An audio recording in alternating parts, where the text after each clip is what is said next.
Welcome everyone to another episode of Elbows Tight Podcast. It's your host Travis and John. John, how you doing? I'm good, man. How you doing? I'm doing great, man. Today we have Kristina Barlaan on the episode. She is our first female black belt. She is a second-degree black belt under Caio Terra, and this conversation is great. I feel like we always say this. You always say it for sure. Whatever. Absolutely. But this conversation is great.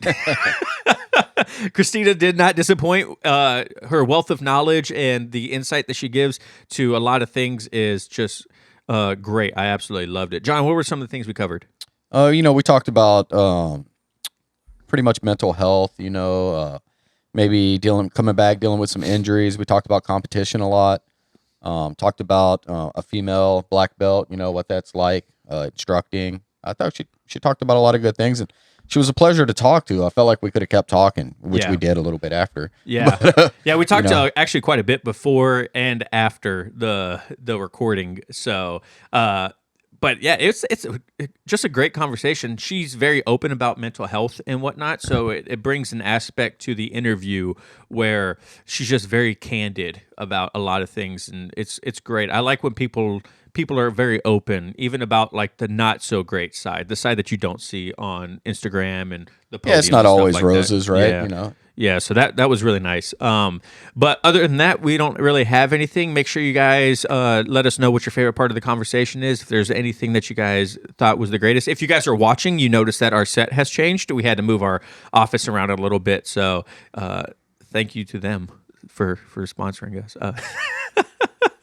But yeah, other than that, I don't really have anything. Remember, follow us Elbows Tight everywhere and drop us a 5-star review if you would like. I would greatly appreciate that. But yeah, thank you guys for listening to Watching at Home. And remember, no oil. No, what am I doing? I don't know what he's doing. I don't know. Go ahead and give it a listen. Give it a listen. Thanks, guys. Peace. Kristina, how's it going? Going good. Thanks for having me. Thank you so much for coming on our show. Like we just mentioned before my awkward countdown, that you are our first female black belt on the show. I'm super excited. So this is gonna be a great conversation. Yeah, this is what we all do. All female black belts do this. So setting the standards. Yeah. So drill it. Yeah. Right. So how's your day going?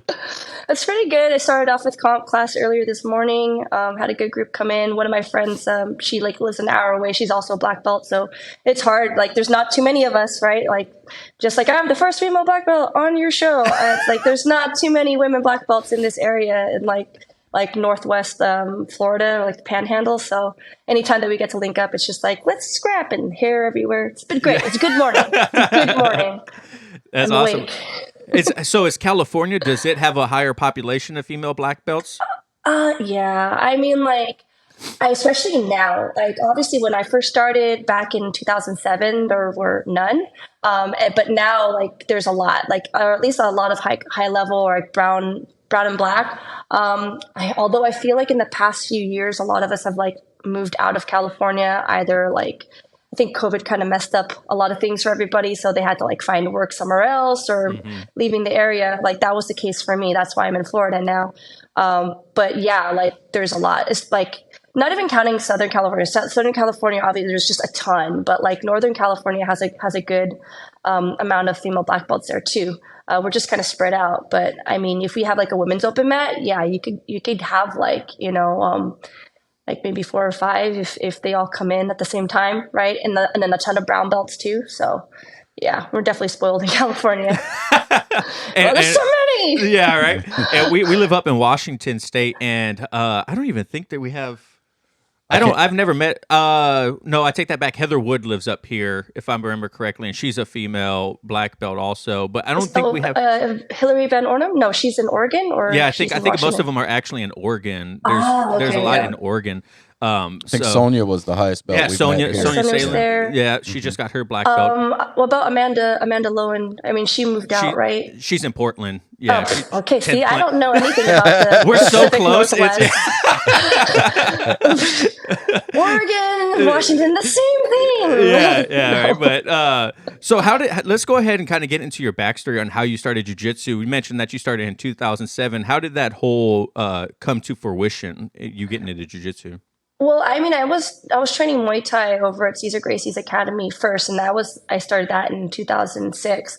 And so it took me like a year of just doing Muay Thai before I actually, picked up Jiu-Jitsu. And yeah, like I walked into that academy only wanting to do Muay Thai, didn't know anything about Jiu-Jitsu. I think I walked in during a Jiu-Jitsu class, and I think Vinny Magalish was like teaching class at the time. And they're like, "Oh, you have a question?" I'm like, "No, I just want to do Muay Thai." And they're like, "Oh, we can watch class." And I'm like, "Why are you hugging each other?" What was that? I don't know what that is. Like they're scissoring. I don't know. So I was pretty into when I first walked into Caesar's Academy, and then I think like after a couple months of doing Muay Thai, my Muay Thai coach was like, "Hey, you should try out some jiu-jitsu." But it was like NoGi, so it didn't make any sense. He like showed me how to do an arm bar, a triangle, like an omoplata. And he's like, "Yeah, you don't need to be strong or athletic. You don't have to be big to be good at jiu-jitsu. It's just technique and leverage. That's it." And I'm like, "Okay, cool." And so he had me like go with some of these guys. And at that time there was a female wrestler that was there. And I'm like, "Damn, this doesn't make any sense. They're all smashing me. I'm just being I'm like a wet rag just being dragged across. Like I just don't know what this is." And I'm like, "You know what? I don't think this jiu-jitsu thing is for me. I'm gonna take a rain check, and I think I like punching people right now, right?" And then like 1 year later, like my teammate was like, "Hey, you know what? I think you should try jiu-jitsu again. I'll let you borrow my gi."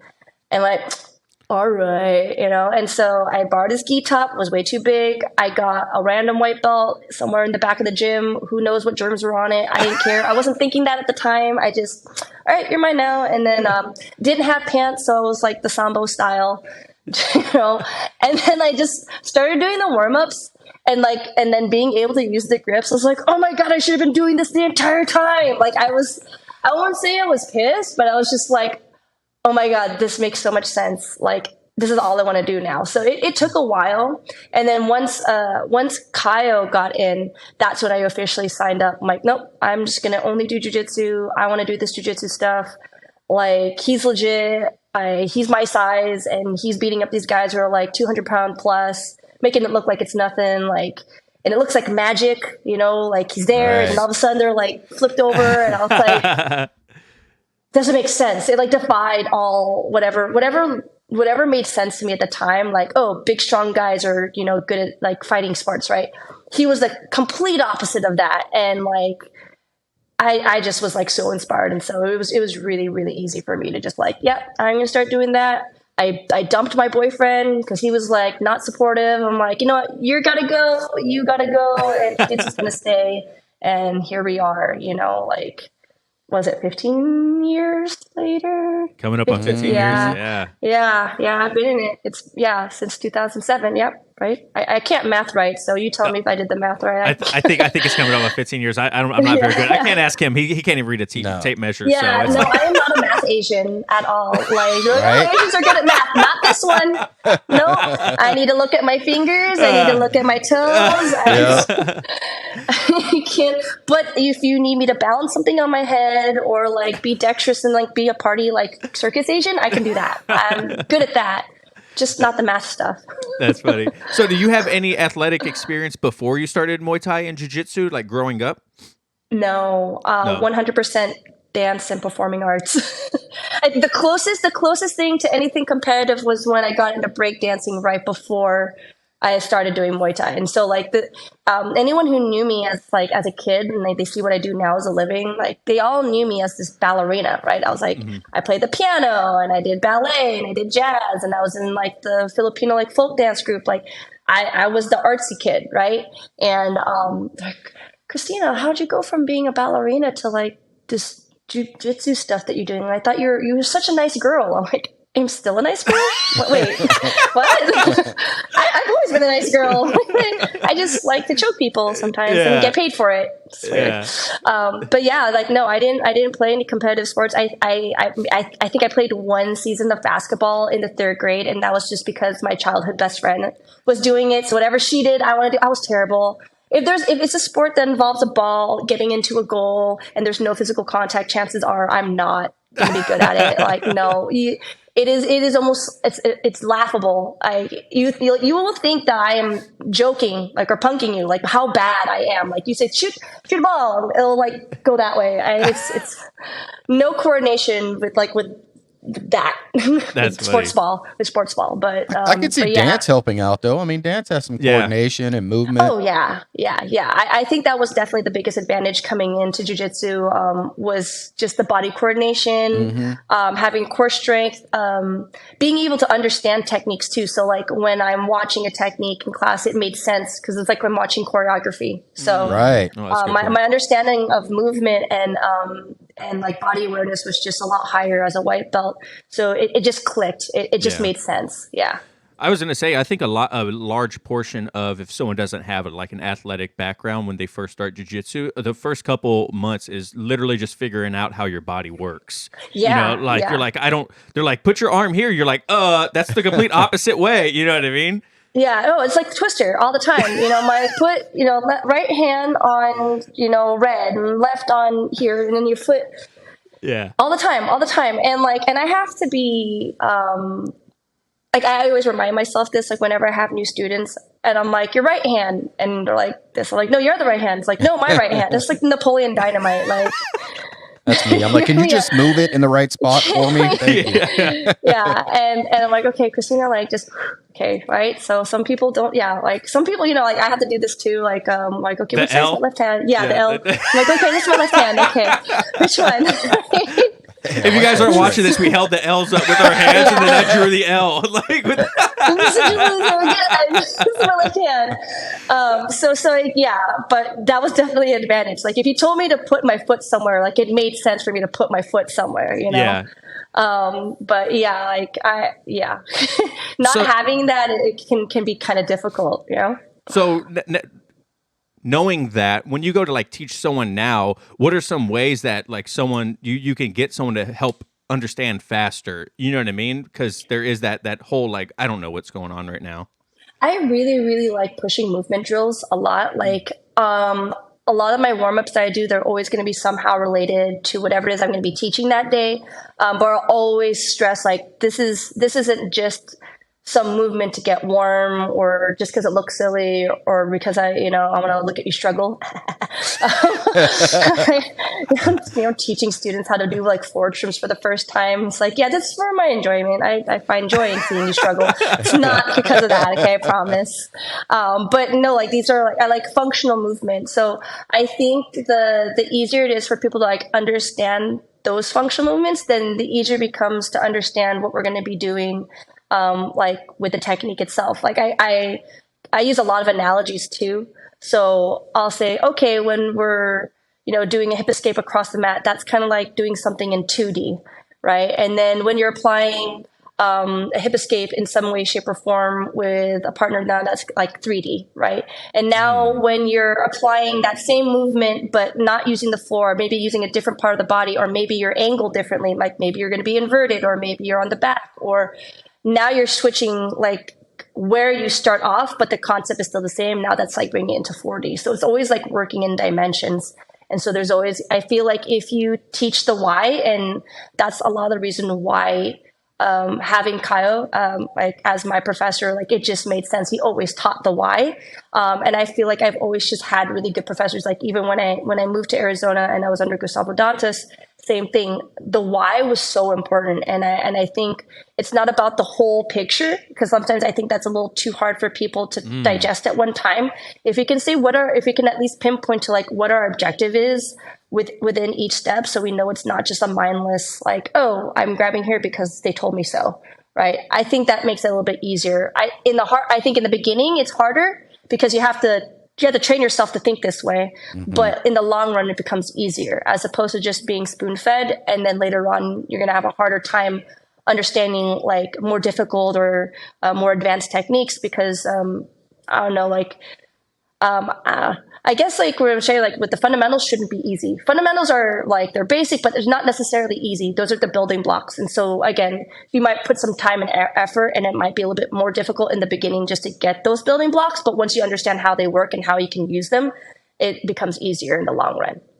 So when you mentioned warm-ups and kind of using technique to warm someone up, what do you see as an effective warm up? Do you believe in like the running around the mat, doing push ups, sit ups, jumping jacks, kind of, or do you try to like use a drilling technique like you mentioned, like most triangles or arm yeah, bars? like shooting triangles and stuff like that?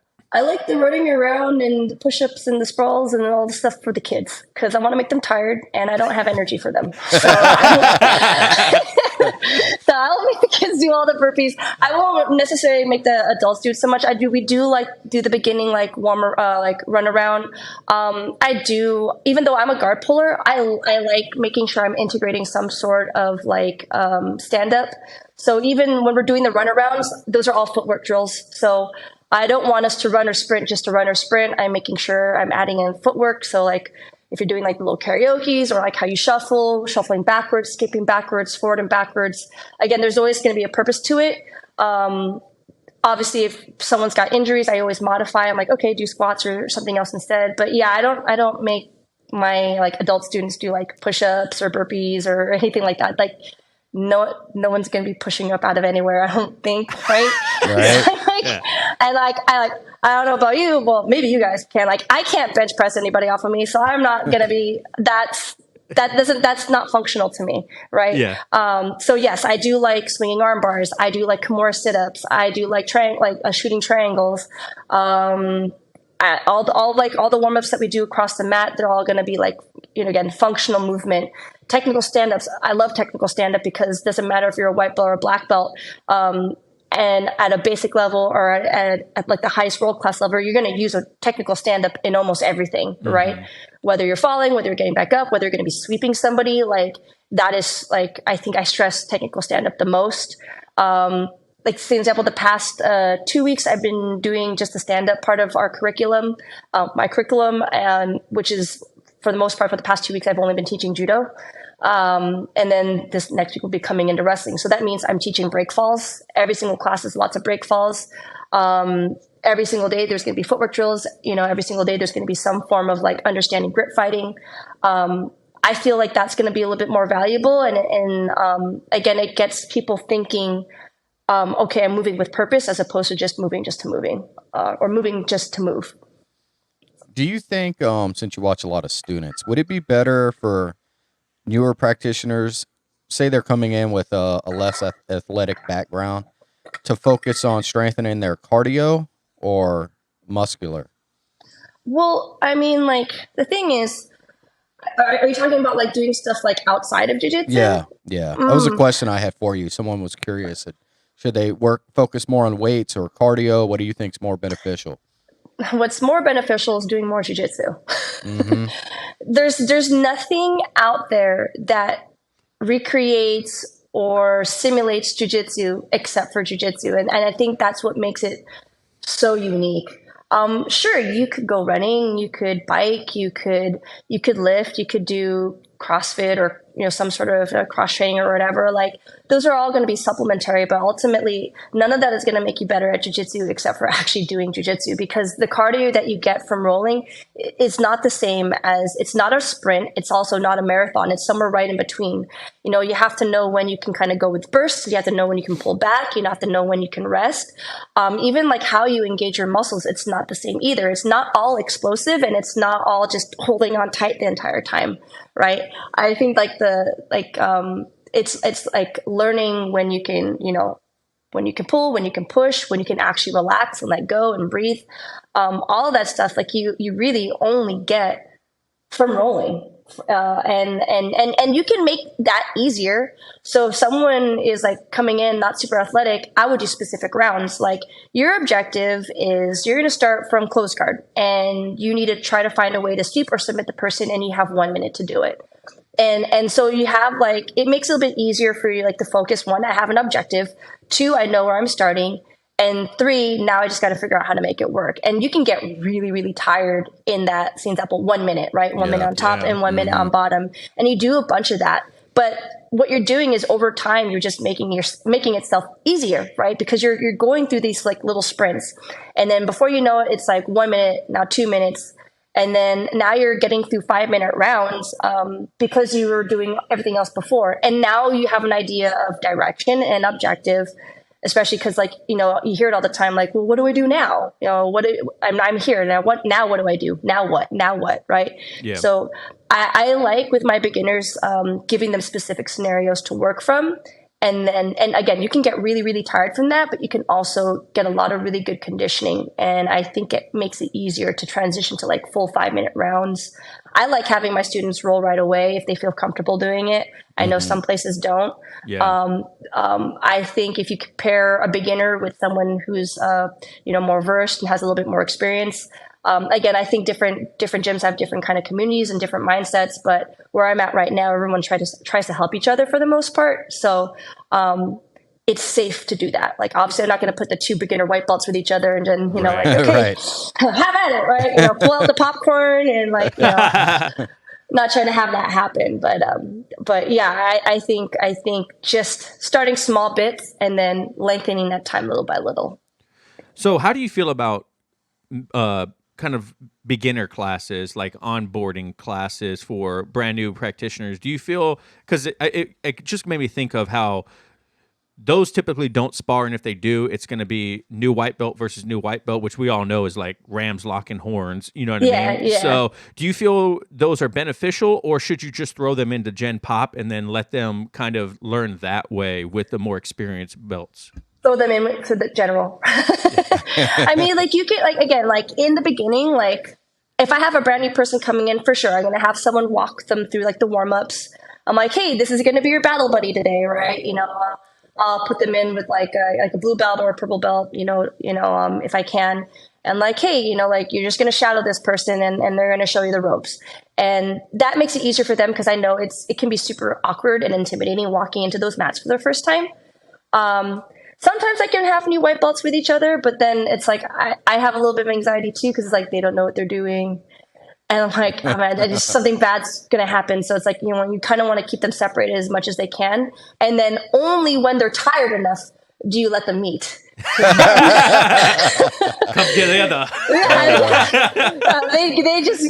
They just got tired out by the blue belt, the purple belt, the brown belt, and then now you bring them together and now they're too tired to use anything like strength, and they're just gonna lay on each other and they're just gonna like, I don't know what I'm doing. I'm like, that's good, excellent, my plan is coming together. That's funny. So I'll wait for the very last round for them to work with each other, and then that way I can 100% focus on them. And then also, like, the upper belts also got time to be focused on as well too, so everyone gets a little bit of attention, because sometimes that's hard too with the upper belts. Like, they don't always want to be helping the lower belts. They want to have some time to be selfish and work on their stuff too. But I feel like at some point, every upper belt has to sacrifice a round or two to help somebody who's lower than them. So take a rest round, recovery. Recover. No, some of those ones are like, oh, I'll go with a white belt for a rest round. It was not a rest round. Oh, preach. They're like, oh my God. John's 43 years old. It's no white belts, a rest round for him. Yeah, not at all. I'm like, why are you so strong? Oh God, I know I'm a black belt, but oh my God, I'm small. And I'm 36. I got a bum knee. Like, I'm not trying to prove anything, but please slow down. So I normally tell him we bump fist. I'm like, look, I'm old. Just take it easy on me. Relax, breathe. And then 30 seconds later, he's wrist locking him. Yeah. Yes. So see, we can be friends. That's right. So speaking of wrist locks, do you feel that white belts, are there any techniques that white belts shouldn't learn when they first start, or should they be in like a very controlled environment and it's okay? You definitely should have some control, but they should also learn with caution, like, because the next belt is blue belt, and once blue belt gets along, wrist locks are there. And as white belts, they can learn foot locks. So like, yeah, they need to learn. I would say maybe, obviously, like, I think there's a timeline for things. I think your first class shouldn't be footlocks, right? I think a fair timeline would be like anywhere between 3 to 6 months of like consistently training, understanding concepts, because there's so much there. Like even submissions in general. Like, I like teaching right away, but like we wanna teach stuff that's going to be relatively low risk, right? And success is going to be like low to like moderate, right? Like, so it may not necessarily work right off the bat, but it's enough to get them some confidence, right? And then once they start having confidence with those things and they have like a better idea of like, okay, like I want to fight for these positions, then we can start adding in stuff that's going to be a little bit higher risk, like a footlock. Footlock, I won't say it's super high risk, but a lot can go wrong with it. Obviously, if you do it wrong, you can sacrifice position. If you don't understand like how to position yourself or how to apply pressure, you can either hurt yourself or hurt somebody else. So there's definitely always some caution, but I'm always going to mention like, hey, you probably shouldn't do that because this is what you're going to be putting yourself in danger for. Like, hey, you don't have to worry about this now, but in a year or so or whenever you get to the next belt, that's going to be a thing. So it's best to be aware of it now, and I think that's fair to do. I don't think you're doing any favors to anyone by not showing them or not saying like it doesn't exist. Like you should definitely talk about it, but do they necessarily need to be training it like right off the bat, like month one? I don't think so. Like they're still learning how to do shrimps and forward rolls. Like, like stop messing with people's feet, like, you're doing footsies. So, when it comes to like new practitioners and competing, how do you handle that? Because you're a heavy competitor. If someone were to, month one, they're like, I love this, I want to compete. Like, how do you handle that? Well, it's student by student basis for me. There's never going to be like, oh, because I teach this white belt this way, I'm going to do that for everybody. It definitely is student by student basis. And that becomes like an honest talk because since that's something that I am passionate about and I absolutely love doing. And I also like, seeing when people get curious. I'm like, yeah, okay. So if you're thinking about competing, you're month in, like, if there's someone who's kind of struggling a little bit, I'd say, hey, let's try to get things put together a bit more. Let's make sure that we understand, like understanding sweeps and understanding positions a little bit more. You're kind of struggling here a little bit, or maybe you're having a hard time asserting. So, but that's definitely a goal that we can work towards, right? So I'm never going to say like, no, you can't compete, but I will definitely say like, hey, we might need to take a little bit of time to like work so we have a little bit more in our arsenal, right?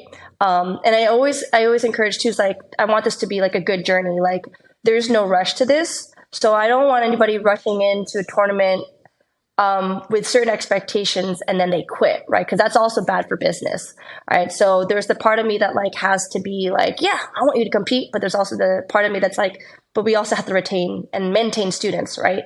And so we want to make sure that we're putting them on a good path for growth. So they have, again, realistic expectations of themselves. Now, if there's someone that already has like a competitive background, sometimes I'll have like, brand new students who have a little bit of like wrestling background or something like maybe they played sports before, some gymnastics or whatever. And like, they're pretty athletic, right? I'm like, okay, that's something that we could probably do. Like, but I would still also see like, but we probably need to get a little bit more in your arsenal. We could probably have to lay down a little bit more. Like you move really well, you have like really good potential. So let's set a date, right? Let's look for a tournament and then let's focus on that. And then depending on how your training goes from now leading up to that, we'll see if we're going to be in the right place to compete. So I am definitely really, really supportive. And depending on the student, they could compete with only a month experience, or maybe we're waiting for more like 3 to 6 months, which I think is what most people do. I won't say most, but a lot of people do. So you talk a lot about like mental training for competition and jiu-jitsu. Is that something that you before your students start competing, is that something that you try to help them with also?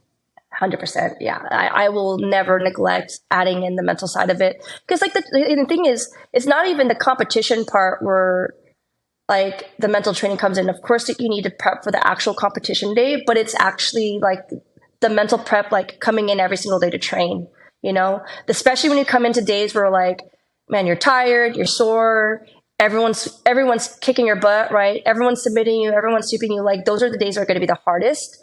And those are going to be the days that are going to really test you, like, hey, am I even doing the right thing? What makes me think I can even compete? And so it's really important that we talk about those things earlier, not later, right? We don't want to get to the tournament and you're like, oh, I'm freaking out, like, I don't know what to do. And, like, oh, why did I do this? Why did I do that? I'm like, man, we kind of want to start that beforehand. So, like, if you have doubts, let me know so I can kind of work that through. But, yeah, because if you're thinking that just going in to train and just trying to train harder than everybody else is going to be good enough, it's not. Like, yeah, that is a very big aspect of it. You do need to be able to assert. You do need to put in the effort. You need to try to go as many rounds as you can, but you also have to have some grace and some kindness, like, especially when the days come where you're just getting your ass kicked. Like, I've definitely had that where I've lost every single round of comp training and then like cry and then have to do it again later. And then going into competition, like having to remember those days where I felt like absolute crap. Like, some of my best performances were when I had like, I feel like I did shit for like the training the entire time. I'd never at one point felt confident during the training part to it. But that builds a certain amount of mental fortitude, you know? So, super important. And yeah, right off the bat, I'm always talking about that every single day. I'm competitor or not, I'm talking about like the mental aspect of it, because again, this is not an easy sport. It's not an easy thing to stay in. And a lot of that is just because of like the mental stuff. Have you had any big setbacks in your training, and did you have any tools to overcome them, like injury wise or anything like that? We were actually at like pretty much my 5-year anniversary of like re-tearing like ACL, PCL, MCL. I competed at Fight to Win against Patty Fontes, and it was like I had already tore my PCL like the year prior, and then I had like this recovery, and it was I tore it right after Worlds. And then I already had my ticket for the Asian Championships, and I'm like, well, no, we're going to go to this tournament. So I was like, I couldn't even train. So all I did was physical therapy and like hard dieting to get ready for Japan. Right. And like, it's like, well, it's just going to have to do, you know, like it wasn't the prettiest win, but a win is a win. Right. Right. And then, so I rehabbed it, and I was, you know, but like my knee, it's all, ugh. And then like a year and a half later, then I tore it in that tournament, and then I had to have surgery. So, and that was really, really tough. Like, I think one of the last things I remember before, like, you know, they give you the anesthesia and like before, like, you know, going under, the last thing I remember was crying. Like, I'm like, oh God, it's happening. You know, like, I'm all trying to be positive. Like, everything is fine. You know, like, okay, so like, we want you to count backwards from 10. And like, I said 10, and I felt like the little tear leave my eye. I'm like, oh God. Right. And then, but lucky, like when I came to, they're like, all right, well, the surgery was only 2 hours instead of 4 hours. I'm like, is everything okay? They're like, yeah, well, everything was holding. The damage wasn't as bad as everything presented before. So we just cleaned it up. I'm like, oh wow, like that was I dodged a bullet there. But yeah, that was a really, really dark place. Like, you imagine, like I couldn't even I struggled showering myself, you know, like I'm sitting, you know, I couldn't stand in the shower. I had to like sit on like this stool, and then I had to like use like the tub water and like a bucket to like just to bathe myself. I had to put my leg up. I remember there's one time where I think like I dropped the soap, and then like I fell off my stool, and I'm just like, and like my leg is up, I'm there, you know, soap is everywhere. I'm just like, right, and just feeling sorry for myself, and like that really sucked, right? Like I wouldn't wish that on anybody. And I mean, like, but like, you know, I feel like that happens a lot in our sport. And like, I think that's a time where you really, really get tested. And especially, I was already a black belt at that time. Like, luckily, I think I dodged a lot of like really bad major injuries at the lower belts. But I mean, I got lower back problems, I got neck problems, you know, shoulder, you know, everything. But it wasn't until I was a black belt that I had like surgery. And like, that was like the big scare. Like, oh no, I'm not going to ever reach my potential, or I'm never going to be able to accomplish the things I want to accomplish because of this injury now. It's going to set me so far back. But obviously I'm thriving. I did fine, you know, like, but at the time it was just a really, really, really dark place. And it felt like I didn't have too much hope. Like, even though I knew like all I need to do is just keep going, but you know, it's really, really easy to have your doubts during that time. What resources do you use to help with like mental strength, especially in times like that? Well, luckily I had like a lot of like good prep. Like when I was with Gustavo Dantas, he was like a really, really big like mental coaching, mental prep. Like that's like his whole platform. And so I was kind of like his guinea pig. And I was very, very resistant to it at first too. I was one of those, like, I just need to train harder. I need to do private lessons. I just need to shut up and train and drill. And I don't need to do this mental training stuff because that's only for people who are weak and scared and they don't have confidence. And like, that was just me projecting all of like my fear and insecurity. I'm not afraid. You're afraid. Right.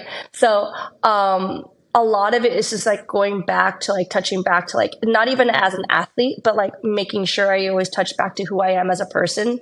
Like, my athletic self does not define me as an actual person, right? Just because I win or I lose is not going to make me a better person or like a worse person.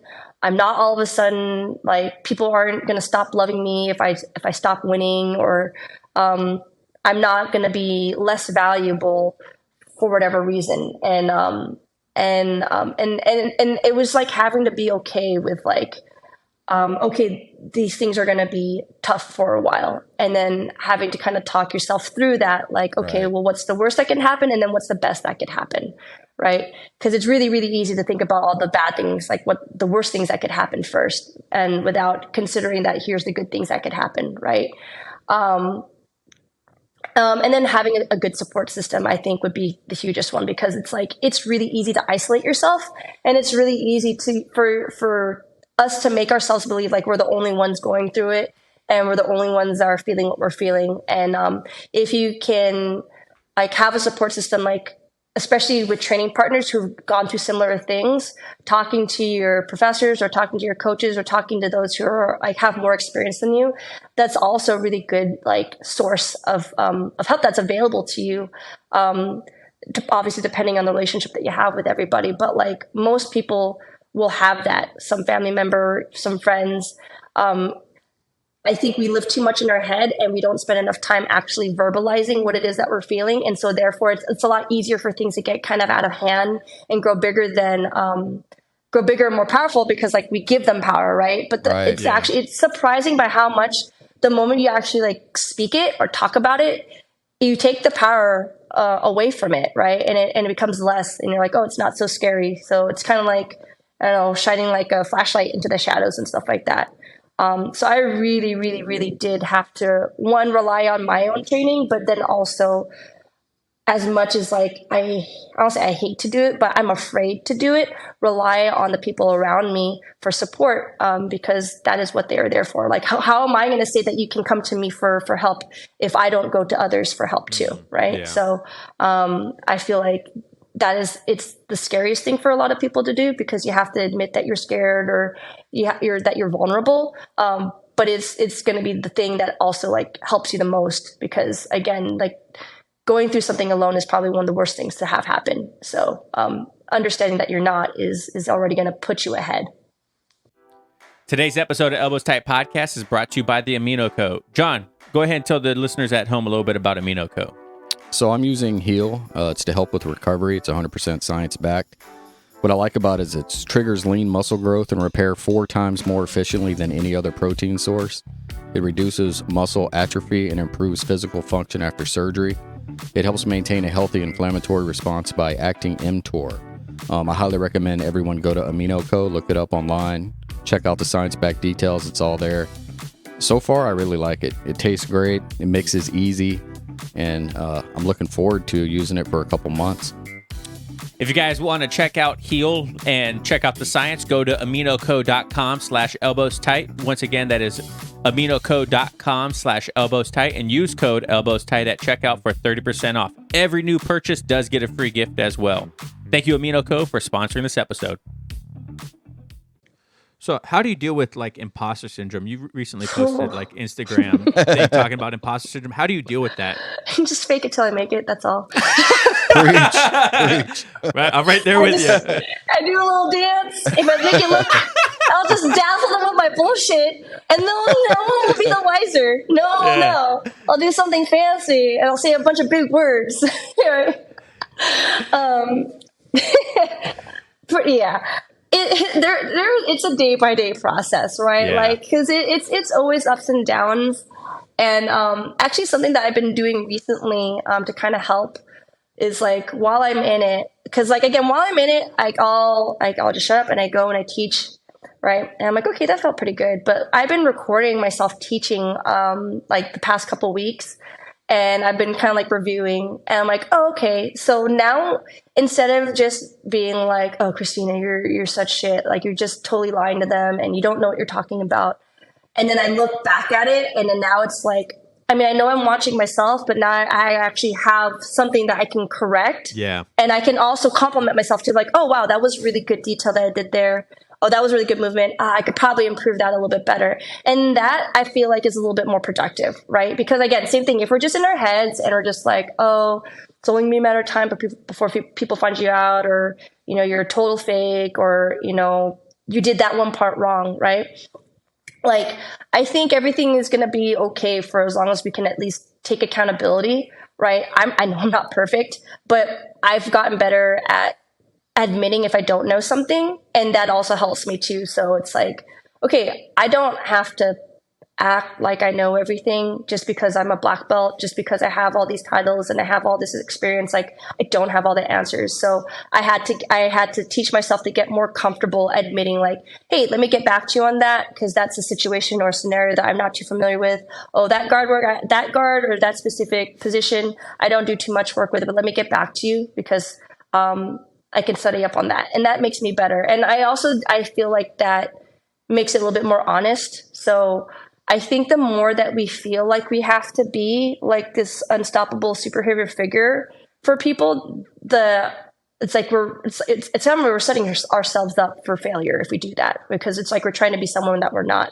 But if we actually just admit that, like, hey, yeah, there's a lot of things I'm good at, but there's also a lot of things I'm not. And I think when we're a little bit more honest with ourselves, then I feel like that helps combat that a little bit. But it is a process. I think starting off with the things that you're good at is always a good place to start. Like when I did my mental training program for the confident athlete, it was literally called a confidence resume. So factual things about you that you could say that are like, yeah, this shows that I am qualified, right? Oh, yeah. Oh, I won this tournament, or people struggle passing my guard, right? Like these are things that can be supported by evidence, right? And I think that makes it easier for our minds to kind of like hold on to those things and then make it easier to build from there. So, but yeah, I just bullshit them, right? I just make it look fancy enough. There you go. Get a little oohs and some ahs, and then I can feel good about myself. I'm like, I got him again, you know? Right. And then every single day I just want to do that. I'm like, let's see what I can get him with this time, right? That's funny. Have you ever had any issues like coaching men in jiu-jitsu? Has there ever been like any feedback, kind of like, I don't want to say animosity, but have you ever had any issues with that? Yeah.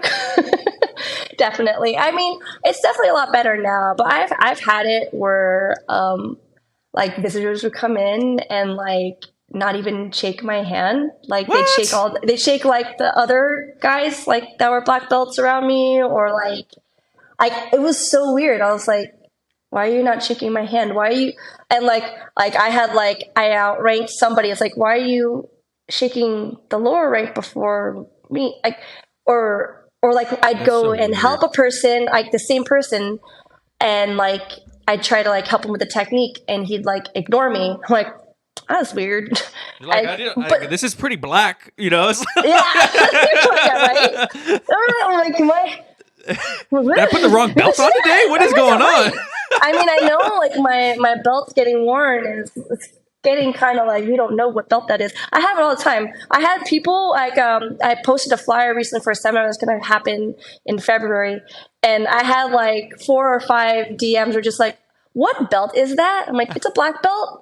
It's just really worn. Or like kids will be like, is that a zebra belt? Like, is that a gray belt? Why are you a gray belt? I didn't know they had gray belts for adults. Like, yeah, That's so funny. It's just really worn.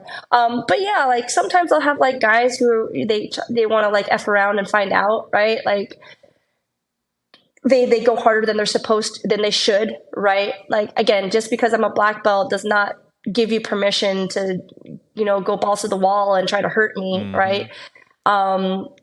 Like obviously I must say luckily I haven't gotten hurt, but like it's scary, like walking in, especially to like open mats or you're a guest somewhere and they don't necessarily know who you are. And I kind of like whatever energy is given to me, I kind of try to go with it too. But if you're going like kind of like too far off the rails right off the bat, it's like, okay, we're not doing that. We're going to, I'm going to try to slow you down. But I feel like after those initial interactions, it either goes one of two ways. Either they like don't ever train me ever again, or they sit and they listen. And I think like 80% of the time, 85% of the time, like more often than not, they sit and they listen. Very rarely do they like, well, screw this, I'm gonna go somewhere else. Which I have had happen. I had when I first started teaching here, there was a blue belt that was at the academy, and it was, I don't know, like it was just, I guess, trying to prove something, or like I think they came from a different school, and so everything had to be like how their old professor did, and the things that I was teaching and the things I was saying was just like, well, that's just all wrong. It's too this, it's too that, it's too IBJJF, or it's too sport or whatever. It's not realistic, and they left, and I actually didn't find out about that until recently, and they had been gone for like, a year or two now. I actually know where they train now. And I was like, oh, that's weird. It seemed like I'll have guys ask me, what about this? What about that? What about this? It's almost kind of like borderline pushing. Yeah. Like condescending. Yeah. And it's in front of everybody in class. Right. And it's like, man, like, this doesn't happen to guys, or sometimes it does. You have like the white belts. There's always the what if guy. There's always a what if guy in class. Why don't you just stand up? Yeah. just pick them up and just pull your arm out. Right. Yeah. Just get out of there. Right. Just get out of there. But I think now it's been a lot better. And again, this community here is still small. It's still growing. So it's not as saturated. And again, like, a female black belt is very uncommon here. So in California, it was less likely to happen. But here, I'm not saying I'm finding it a lot, but like I think it's just a different kind of style of jiu-jitsu out here, right? Like California is super competitive. Everybody knows about competitions. Everybody kind of like understands sport jiu-jitsu and like gi, NoGi. Like everyone kind of just trains that way. And it's still growing out here, but like there are really, really good people out here. Like they just have like good community, want to train, want to get better, but you still have those who are, I don't know if it's like a Southern thing, but sometimes there is that kind of like mentality where like, I'm not sure if I want to listen to like the 120-pound Asian girl, and, but that has not been the overall experience. I think it's a very small, limited experience, which is good. But it does happen. Yeah. I generally ask if I'm rolling with a black belt, how hard they want that roll to go before I start. I thought that was pretty much the norm. Do you get that often, or is that? I don't usually have people ask me that. Although, like, especially NoGi, I don't know what people's belts are. Right. So it's a little harder. And if I do know what your belt is, like if you like are brown and black, I will always ask like, do you want ADCC rules or just regular rules? And they're like, oh, regular, because I got knee injuries too. So it's like, I'm not trying to have someone rip on my leg without defining what training that we're going to be doing. In the gi, I don't have, not so much. I don't think that happens so much, but NoGi for sure. I think there has to be like, hey, so what rules do you want to go with? Like, are you good with leg attacks? I'll ask that sometimes too. Like, are you good with leg attacks? And especially like for the most part, if I know you, I'll let you attack whatever it is that you want. If I don't know you, I will not appreciate you just all of a sudden going for heel hooks if I have no idea who you are, what your belt rank is. I feel like doesn't matter if I am a black belt or not. If you know what rank I am, but I don't know what rank you are, I feel like that's really disrespectful to just, especially like my default is to, I guess, if I don't know what rank you are, I'm going to treat you somewhere kind of like a blue belt, right? Because you could be a white belt or you could be a purple belt, but I go with the intention of like, I'm going to see how you roll first. The moment you start like ripping on things, it's like, okay, well, now like I was like, especially I don't know you, like now I'm going to have to enforce, and I don't like doing that. Right. And again, that doesn't happen very often. That is a very, very rare occasion, but it has happened. So I think defining rules is super important, especially with no-gi rounds, because I feel like people are a little bit more considerate in the gi. You can slow things down. But yeah, defining rules before no-gi rounds for sure, because yeah, you never know who you're going to be rolling with. Or if people's got injuries, I always ask that too. Like, hey, is there anything injured that I need to be worried about? And then only attack that. Yeah. Oh, your knee is messed up? Okay, just let me all the cats out, all the toe holds. That's it. I'm going to do all the things. Thank you. So how should practitioners view rolling with a black belt or a higher belt? Because I always, as a blue belt, right? We've been doing this coming up on 6 years now, 5 years coming, and rolling with a black belt, kind of, there's like this psychological thing with me where I don't know how hard or I should go with them. Mm-hmm. You know what I mean? Like if I catch something, I don't know, like, should I try to finish this thing, or like, you know what I mean? There's like this whole mental battle going on mid-roll of like, I don't know how hard I should go. I don't want to be that spazzy blue belt or that person that they don't want to roll with, because it brings a lot of value rolling with higher belts to me. Yeah. So how should practitioners look and go in rolls with higher belts?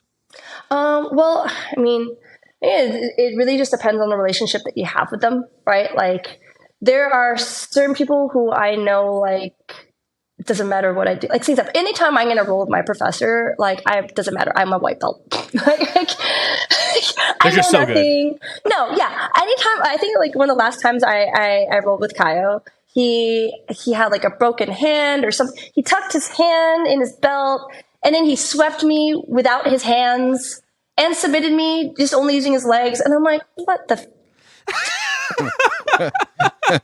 camp shit, right? And then you're gonna have also what just happened? Oh, that's just your. I hope that doesn't. There you go. Hello. Yep, gotcha. Okay. But there are also, like, I know that there are a lot of black belts too who will let lower belts play a little bit. So like me personally, I'll go with the flow.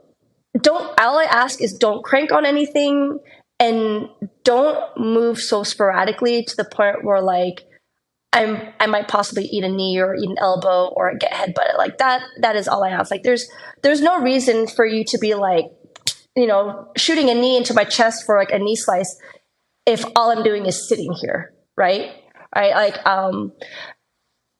I also do think that there should be a certain amount of like, you should assert a little bit. Like, don't wait for the upper belts to do something. Because like, if you're waiting for them to see what they're going to do, they've already plotted your death. Mm-hmm. Right. And again, like, and sometimes they are creating openings. They want to see what you're going to do. I like to also like, if I catch someone with something that they shouldn't do, like, hey, don't put your hand there because it will end up leading into an armbar, right? I'll say it once and that will be it. I will not say it again. So if you do it again, I'm going to catch you. Like, this is the reason why you don't put your arm there. You don't put your arm there. Like, okay. Right. I will definitely mention to someone like, hey, like if they are going a little strong or if they're using too much strength, like, hey, you're putting it in the wrong place, put it here instead. So I think if you're going with someone who's okay with being constructive, that's cool. But there's so many egos to work with, and it's really hard to navigate. I say always err in with like whatever a person's giving you, kind of give back if you're able to. If not, like if they are going way too much, then say something, right? Just say something like, hey, can we pull back a little bit? Because like, like name whatever reason. And you could even just be as blunt as being like, I'm afraid you're going to hurt me. Please slow down. Yeah. My bad, right? Because some people don't know. Like some people don't realize how they're going, especially a white belt. So I'd say go in respectfully. Don't go in feeling like you need to prove something. And then go in knowing that no matter what happens, like you're not better or worse of a person. You're just working towards a goal. Because like you do have people there who think like they're going to be collecting like medals by trying to tap upper belts. And it's like, don't do that. Don't be that guy. Because someone will enforce on that too. Like no one is here to be a stepping stone for you. We're all kind of growing together. So don't be that guy. Be respectful and don't hurt anybody. Don't hurt anybody. Don't be that guy either, because you will be enforced on so fast. Don't hurt anybody. Don't be that guy, right? And then and yeah, respect. Don't hurt anybody, and also just don't be afraid to, again, try. Don't be afraid to fail, because I mean, anytime that you're going with an upper belt, you really have nothing to lose. So just try. Just try. That was reminding me, I was going to tell that funny story with Professor Sean. When I first rolled with our new black belt, I went like, you said, don't go too slow, because I was waiting for him to make the first move, and he just destroyed me the rest of the match. And I was like, okay, next time I roll with him, I'm going to go harder. And I didn't roll, and I left. I went back down to San Diego, so I was gone for a couple months, and then I came back to Washington. And we rolled, and I threw a wrist lock on him about, I don't know, a minute into it. And he was like, oh, okay, prison rules. Then he waxed me the entire rest of it. I was like, oh, man, never doing that again. Yeah, but it was a lot of fun. No, yeah. I was about to say, but did you have fun? And did you die? Yeah. You did not. You're telling the story, obviously. You did not die. Right. Pretty great. No, I totally love that. One of my friends, Mikey, he's a brown belt, and he always says, it's like, yeah, the first time I rolled with you, I was like, okay, she's small, I'll be nice, and then it's like, and then I regretted every moment of that afterwards. It's like, you took my back, and you were like this evil backpack, and I couldn't, couldn't do anything. Backpack trying to murder him. And he's like, and was like, you know what? Nope, screw that. Nope, we're gonna go regular with you now. And I'm like, good. And then now we go regular. So he's not afraid to smash me, but I'm also like, I was like, if you don't smash me, I will attack you. I will attack. So Yeah. don't be disrespectful, but like, please do, like, keep me in check too, right? Yeah. Like I need to be kept in check as well. I can't let my ego go running around like, I'm beating up on all the students. Ha, right. Another one. Right. So keep me in check. But yeah, he's just like, what the hell? Why is she so strong? Why is she so fast? Why can't I get rid of her? That's so funny. So you mentioned Caio Terra. You got your black belt from him? Yes, I did. So do you have any other role models that you look up to, specifically females in the jiu-jitsu community that you really look up to? Yeah, I really like Anechi Stack. Like, I absolutely love her. She's just a diamond of a person, just really good energy, and she's done so much for just like women's jiu-jitsu. Like Leticia Ribeiro, for sure. Like, I think these, like, both of them have just been really, really good examples of like strong women in good leadership roles too. Like, they've had like strong competition careers, and like they've won all the titles, they've done all the things, but like just how much they've contributed to like the women's community and like help building to what it is now. Like Hillary Williams, when I was like a blue belt, I just remember like watching her as a brown belt fighting against black belts who were like bigger than her, or like fighting guys, and then even just like following her thing of like learning how to speak Portuguese through like the app like Orkut, whatever. And then like, and I was like, man, she's so cool, right? Like, and she's just beating up all these guys, and like they just seem so like yeah, like I don't say superhuman, like, but also attainable. Like, you know what I mean? Like, very grounded, very, very real people that like, and you can see that it's not just a show. Like, they genuinely care and they genuinely love the sport.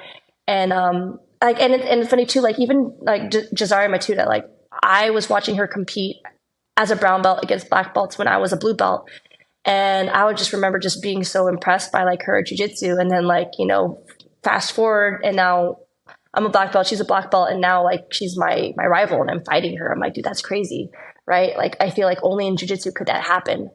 And then like, and like just the women over the years that I've gotten to be friends with, and like they're like my equals, like Erin Hurley, she's one of my best friends. She's a black belt as well, and she does amazing things with like the mental health awareness and within the community, especially within the jiu-jitsu community. And yeah, like there's just so many women I feel like that have just paved the way, and especially from when I was a white belt and there was like no one, and then now it's like there's just so many amazing women out there. Like, they're just, again, I think it's a great time right now for women jiu-jitsu, and it's just getting better. Like obviously there's still a long ways to go, but we're getting more, and I love to see it, and I want to be a part of that as much as I can. What do you think needs to be the biggest catalyst to get more women or the women's side of Brazilian Jiu-Jitsu bigger?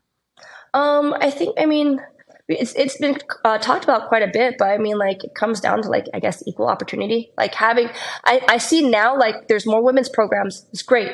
More women's only seminars and camps, and like just having more opportunities for women to come together, because I know that when I was a white belt, it was really, really competitive. Like the only other time I ever got to see other women in the sport was when I had to fight them, right? And so that kind of builds like this, like again, rivalry mindset, like, and I've just never been that way. I just want to make friends. I'm scared of people, but I still want to make friends, right?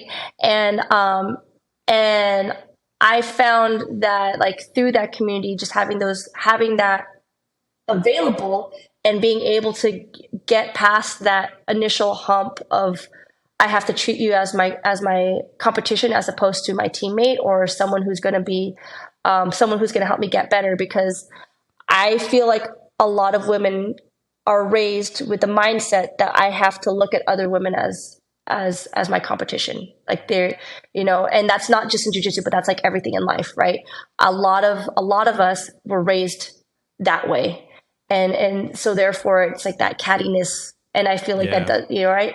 And now that there's more opportunities for women to train together, I feel like that has gotten better, but it's still difficult in the pockets of like communities where it's still very, very small, and it still is very much competitive, and it'll only get better for as long as there's opportunity for us to actually train with each other in a non-competitive atmosphere. And then with competition, having more opportunities for us to also compete within a fair playing ground, right? Like having more weight divisions or, belt divisions. Again, sometimes that means that those divisions will be smaller. I understand sometimes they'll end up having to be put together just to make things work. But for as long as it's made available, then women know that there's something for them to go to. Otherwise, it's just going to be like, well, there's no place for me to sit, It's kind of like, you can sit with us if you want to, like if, but that's not the same as like, here is your place at the table. Please come eat, come here. Right. So, but it's getting better. Like, I think like pro events like ADCC, right? Like they need to have more weight divisions for sure. At this point in time. Yeah. And an absolute. At this point in time. They don't have an absolute. I thought that was crazy. Yeah. Because it's like up to, what was it? How much? Up to 60 kilos, like up to 60 kilos and then 60 kilos plus, right? That is essentially absolute. So like, if you're at the bottom of that, that's screwed. So it's like, we're at the point now where we can have more than 2 weight divisions. You can add another 2, and you can also add an absolute, because the talent pool is huge now. There is absolutely zero excuse for any pro event to not have high level women's matches. There's no excuse for if there can be a men's Grand Prix, there 100% for sure can be a women's Grand Prix, and you're seeing it. We're seeing these advancements. So again, like the more exposure and the more opportunity that we have, and the more that is being shown that like, hey, this is available to you, I think that will definitely entice more women to come in, because we see that there's a place for us. It's not just an afterthought. It's an actual a conscientious effort to make a place for us to grow. And we're getting there, but we still got some time. We still got a ways. You mentioned like your personality is like you're not like a competitive person, like not like in the sense of like cattiness and stuff like that. Or when it comes time to compete, how do you flip the switch to be like, fun, Kristina, I'm trying to have a good time, to now I need to choke you? Like how do you flip that switch? Yeah, well, like I've gotten pretty good at compartmentalizing, like I don't say all my different personalities, but like, this is Coach Kristina, this is friend Kristina, this is black belt Kristina, this is student Kristina, right? And there's always a time and place when I am in competition, that is the time that it's like I am absolutely allowed to be selfish. I am absolutely allowed to put myself first. There is no one before me, just me. It is my responsibility to make sure that I do what needs to be done. And so that is my mindset when I'm competing. I don't want to hurt anybody, but like there is an understanding of the investment of time and the effort. And again, like the level of there's a certain level of selfishness you need to be a competitor. It's really hard to be a full-time like instructor and then also be a competitor, because you have to split your time between helping your students and then helping yourself, and you have to make the time to help yourself. Oh my goodness, can you hear? I'm so sorry. Can you hear? Oh, no, they started doing like a yard work out there. Nope. Don't use that. You're Okay. all good. So sorry. I'm like, oh no, it's ruined. No, you're good. Okay. So yeah, like the switch happens the moment that like I see the mat. Like I'm in the bullpen, like everything in there, I'm getting loose. But I see once I'm in that bullpen, it's like my focus is just right on there, and it's like I don't see anything else. I'm not cold, but like there is a level of like I get right back in, and I have my own tools for that. Like if I need to shake my head, if I need to snap my fingers, if I need to, wring out my hands, anytime that my thoughts start straying off to anything that's outside of the competition that's not going to help me, I make sure I do like a quick reset so I'm focused right back in. And then after I'm done, then I go right back to just being me again. So it's pretty easy. And I think a lot that comes from too is like having the performing arts background, coming from that background of like, okay, you're backstage and you're ready to get onto stage. And in that moment, like all you can think about is where you're going to be on that stage with the spotlight and then performing for everybody.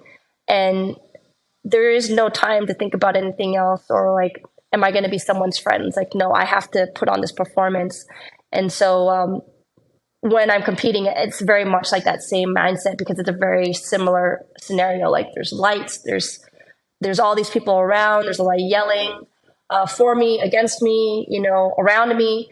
And then I just kind of like soak it all in. I'm like, okay, I love this, because I love competing, and I am a competitive person, but I'm not going to be competitive with my friends, right? Like right. I don't need to try to prove anything with like outside of where like I feel like it's appropriate. Like, yeah, I'm like, I don't need that stress. So, and again, like, and I like to be friends with who I compete with too. There's no reason for me not to be, unless like we've got like a personal thing, but that has not been my experience. I don't like to pick fights with people. For someone who likes fighting, I don't like fighting. Just want to hug people. So one of our previous guests, Matthew Gillette, he's a black belt down in Arizona, and he's a huge competitor within the IBJJF, right? IBJJF. Yeah. I always say IBBJF, and I'm like, that's completely wrong. Like, isn't that like bodybuilding? Yeah, IBB. It's similar. But he mentioned cross training, like going to other schools, and you kind of mentioned it earlier. But his point of view, it was kind of interesting to hear, and I would love to get your take on it. It's a good idea, but you have to be careful, especially if you're a heavy competitor, because sometimes you're going to be dropping in at gyms with people that you are going to be competing against. How should people handle cross training? Do you promote it? Like, are you okay with it? Love cross training. I love it. And if anything, like, here's the thing: with the internet being the way that the internet is, nothing's a secret. No. Everything's available, right? And I'm not. It's really hard to just hide, what it is that you do. Now, yeah, I'll go to an open mat, and there might quite possibly be someone I'm going to compete against there, and they're going to see what I'm doing. I don't care, right? Because just because you can see what I'm doing doesn't necessarily mean you're going to know what that feels like, and you're going to know what to do with it. And if you do figure out how to do something with it, that means I need to make myself better for that too. So I am a big advocate for cross training. More people that you can train with, the better. That's actually the only way that our community grows too. I know, like, we are no longer in the days where it's like, oh, you went to someone else's, you're a crayon, like that. Yeah. We are far beyond those days now. especially again, like if you are an area like here where everybody's either kind of spread out or there's not too much, like the jiu-jitsu is never going to grow because it's always just going to be everyone trying to prove how good they are against each other as opposed to just growing, right? You're not going to support seminars at other people's academy, even though they're bringing high level people. Like that only hurts you and that only hurts your students and that's going to hurt the community. Like, again, like you should take advantage of opportunities to learn from other people. Obviously, like your gym is your gym. Your flag is your flag. That should never change. You should have your professor, right? And the person that is going to be the source of your information. And that's the person that you turn to. But you should be free to train at other places too and drop in. You want to train some friends at a different academy. You're on vacation and you want to get some rounds in. You want to even just be in the social aspect of jiu-jitsu, which is so healthy and helpful for a lot of people. Again, mental health wise, like it's a reason why so many people gravitate to jiu-jitsu for their mental health issues is because of the sense of community, right? Like, it will only make you better. And you may or may not like, especially here, I feel like there's a lot of women who they fight each other at every tournament, they're going to fight each other, but they also want to train with each other too. You know, like sometimes your best rival is your best competition, and that's going to be the person that's going to make you better, right? It's like Ken and Ryu, right? Like rivals, but like they also like made each other better, like because when one gets better, then you get better too, and it's always going to be this, right? And I don't know, I just like that idea of like the challenge, right? Like, okay, so you figure that part out. Now I got to figure out something else so that to give you trouble, you know. And then I figure out something that you did. Okay, now you're gonna create something else that's gonna give me trouble, and that makes it exciting, right? Like, ooh, something new, right? You gotta keep things spicy. So, if people don't want to compete, like I've never competed, John's competed once. Do you feel cross training is a valid substitute for that, or is nothing replace competing? Yeah, no, I mean, like honestly, competition is not for everybody. There's dieting and there's training and there's investment. And then there's the you have to put yourself out there, like, and again, like that can be really anxiety inducing. It's not for everyone.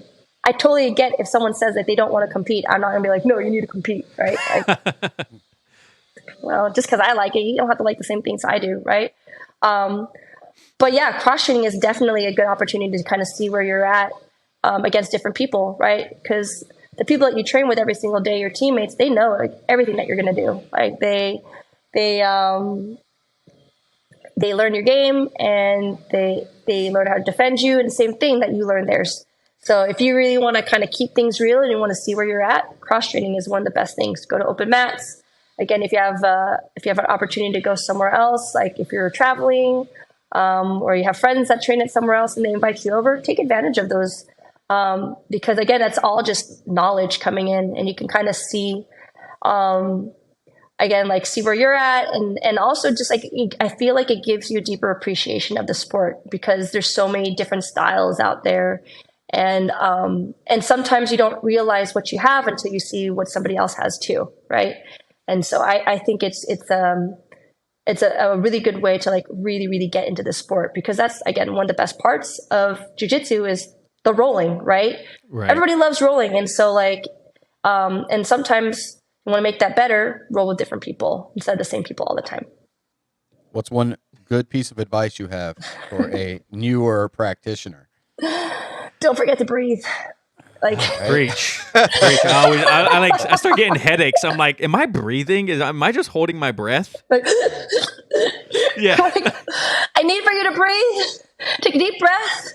Right? Breathe. Don't forget to breathe. Like I think, like, especially going in, and I know it kind of sounds cliche, like to have fun, but like always remember why you started. Like why are you here? Are you here to make yourself happy? Are you here to make somebody else happy? Are you here is there a goal that you have in mind? So every time that you feel like I don't know what I'm doing, just think about why you started and always touch back to that, because I feel like, and sometimes that changes too. Like, I came in and I thought I just wanted to be a tough guy, and then you come in and are like, actually, I think I just wanted to be pushed, Yeah. And so that changes too. But I think, breathe, have fun, remember why you started, and just take each day at a time. It's not a race. There's no medal for getting something done faster, right? Yeah, we get stripes. Yeah, we get belts, but like you're on your own little path, right? You're on your own trajectory, and everybody is, right? Like if I like using the analogy, if like we're all in a garden, right? But like your sunflower seed, your tomato seed, I'm like a watermelon seed or whatever, like we all have different growing conditions. Now we're all being put into the same soil, but some people need more sunlight, some people need less, some people need more water, some people need less, right? And to compare yourself to the person next to you, you're like, well, how come they're sprouting and how come they're already blossoming and I'm still just a seed in the dirt? Or like, well, they're different from you, right? Yeah. And then just because they're growing now doesn't mean that you're not going to grow ever. Like again, like everyone has different requirements. So give yourself a little bit of kindness and some grace when it comes to that too. And remember, it's the hardest thing to do, to not compare yourself to other people. But don't compare yourself to other people, because it's not going to make you any better, and it's only just going to make you feel like crap, right?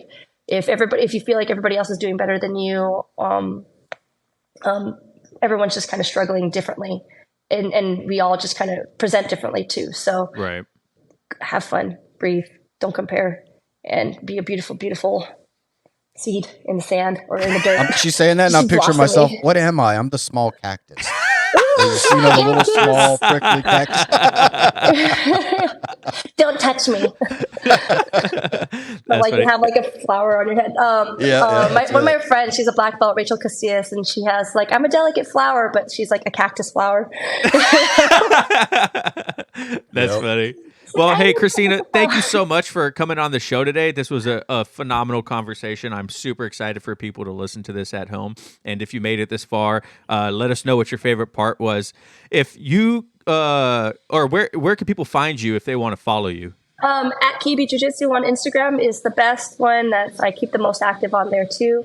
And all inquiries can be sent there through. So at KB Jiu-Jitsu, Instagram, you can see me. Eventually I'll get off my ass and start doing reels again. When I want to perform and like do all the funny videos and stuff like that, it's also heavily based on my mental health. Yeah, right. Ooh, right. So, but that's where it's at. So. Is there anything else you would like to shout out? Any organization that you work with or anything like that besides just your Instagram? I'm always thankful for my sponsors, especially Act Control. Control Industries, they've been with me since day one. Like when they were just starting off in Arizona back in 2011, I was one of their first athletes, and I'm still with them now. It's like, and I can only speak so much about like how appreciative I've been of them for like over the years, and so it's like I always just control. All the time, all day. And of course, Submit the Stigma, which is Aaron Hurley's organization. Check them out. They do workshops trying to get everybody onto like mental health conscious academy. Just it helps give not necessarily owners, but it could be anyone in any academy, equipping them with the tools to help either teammates or students going through like mental health crisis. But like we're not professionals. So it's kind of like having the tools to kind of help navigate them so we can kind of calm down, knowing how to recognize signs if you feel like a teammate is, like going through a rough time, and then helping them have those conversations or putting them in the right direction for professional help if needed. And so check out, Submit the Stigma. And I can't think off the top of my head. That's how I think. Maybe if I just wiggle my head enough, maybe the information will get into my brain, and I can't. They'll shake it free. So. Just where is it? Yeah, just where is it? I don't know. I heard it works, but I can't think of it right now. Perfect. Yeah. Well, hey, I appreciate it. Thank you so much for coming on the show today. John, you got anything else? No, thank you. All right. Thank you, everyone, for listening and watching at home. And remember, no oil checks here. All right, guys. Thanks. I don't know why he makes me do it every time.